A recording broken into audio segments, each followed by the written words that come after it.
Water levels here at Paddle Wheel Park have dropped off significantly on Sunday. The river was seen at the base of this bench. City crews expect to have trails open within the city over the next few days.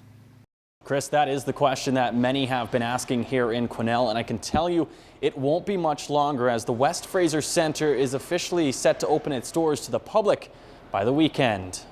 RCMP have been concentrating most of their efforts at a home behind me here on Oak Street. Meantime, there is a heavy police presence over on Quinn Street, just a few blocks down. Police have yet to say if both the incidents are connected. Safety barrier because there's a lot of disaster tourism driving through here during the course. Rick Matthews has been sleeping in the back of his truck at CNC after he left Williams Lake 2 weeks ago. He suggests that the so-called honeymoon phase is over for evacuees, as he feels it's hard to come by any help or information. As chaotic as it was when I came here, there was a lot of support.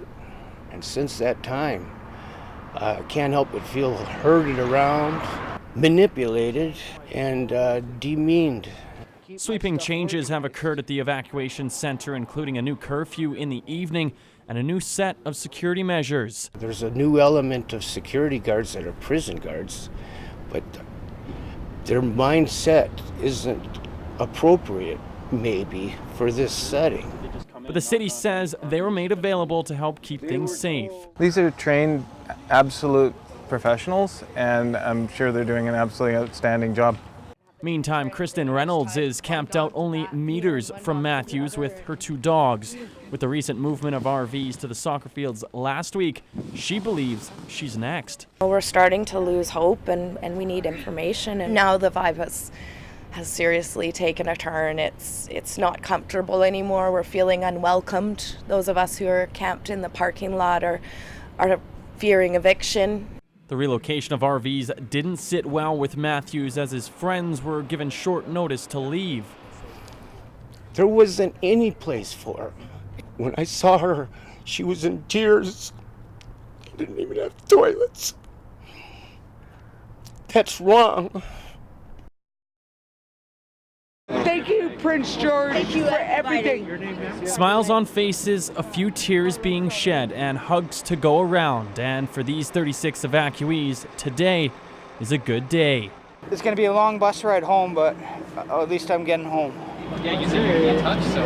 Evacuees loaded up their belongings on 2 buses en route to 100 Mile House before boarding and taking off. We can't wait to get back. Things are going back to normal. We have hospital, we have pharmacy. They're doing whatever they can to welcome us home, and it's been a long 2 weeks. These evacuees, along with their 13 pets, will have the opportunity to sleep in their own beds, but that's not the only thing they're looking forward to. My cats can run around. They're not trapped up in a kennel. And I get to see my girlfriend tonight, hopefully, or tomorrow, and hopefully see my dad this weekend. Clean out the bridge first, and then take a shower and relax. Sleep on our own beds and be home and be able to relax. Everyone here says they have something to return to, but many are just grateful for their temporary stay in Prince George. As the buses depart, it's hopefully the start of more good news to come for the remaining evacuees. A development proposal for new supportive housing in West Quesnel doesn't sit well with area resident Fritz Wiesen. What they're trying to say is that we're going to work with a program with the community members, which none of us have seen yet. We need more low-income housing around here, but it needs to be more open and it needs to be safe for everyone involved. BC Housing would develop the project on this empty site along Elliott Street, with the Quesnel Shelter and Support Society being the main operator. My preference as the mayor to give the full disclosure, the full trust of the community, is to actually go with an open request for proposals for the operator of the new facility. If the self-contained units for those homeless or at risk were to move forward, the Seasons House shelter downtown on Carson Street would close. We have residential areas all array around this, including our schools and stuff. If a user needs to go use, they're going to go to the parking lots of the school, the playgrounds and stuff. And the next day, it's a huge cleanup issue. Last month's provincial election is still fresh on the minds of many British Columbians, and on Thursday, the much-anticipated throne speech was held in Victoria. With the 41st legislature being recalled, one of the first orders of business was for Lieutenant Governor Judith Guichon to deliver the speech.